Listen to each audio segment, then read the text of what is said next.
స్వయంగా ఆయన ఒక ఆయన ఉంటాడు, ఏది పేలని బాంబుల శాఖ మంత్రి, తుసు బాంబులు ఉంటాయి, పేలని బాంబుల శాఖ మంత్రి పొంగులేటి.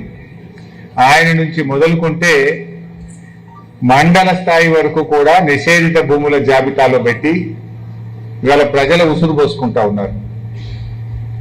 ఆనాడు మీరేం చెప్పిండ్రు?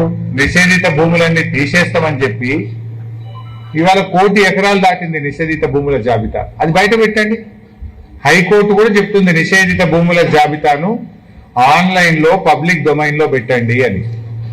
నిజాలు ప్రజలకు తెలుస్తాయి కదా, ఏది పెట్టిండ్రు ఏది పెట్టలేదో తెలుస్తుంది కదా.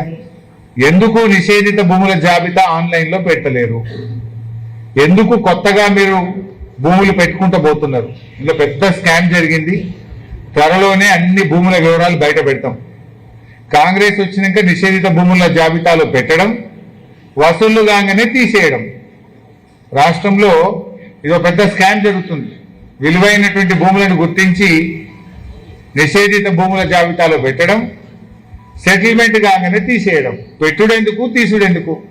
దమ్ముంటే కాంగ్రెస్ ప్రభుత్వం వచ్చిన తర్వాత ఎన్ని భూములను నిషేధిత భూముల జాబితాలో పెట్టారు, ఎన్ని తొలగించారో ఒక వైట్ పేపర్ రిలీజ్ చేయాలని చెప్పి ఆ పేలని బాంబుల శాఖ మంత్రి పొంగులేటిని నేను డిమాండ్ చేస్తా ఉన్నా.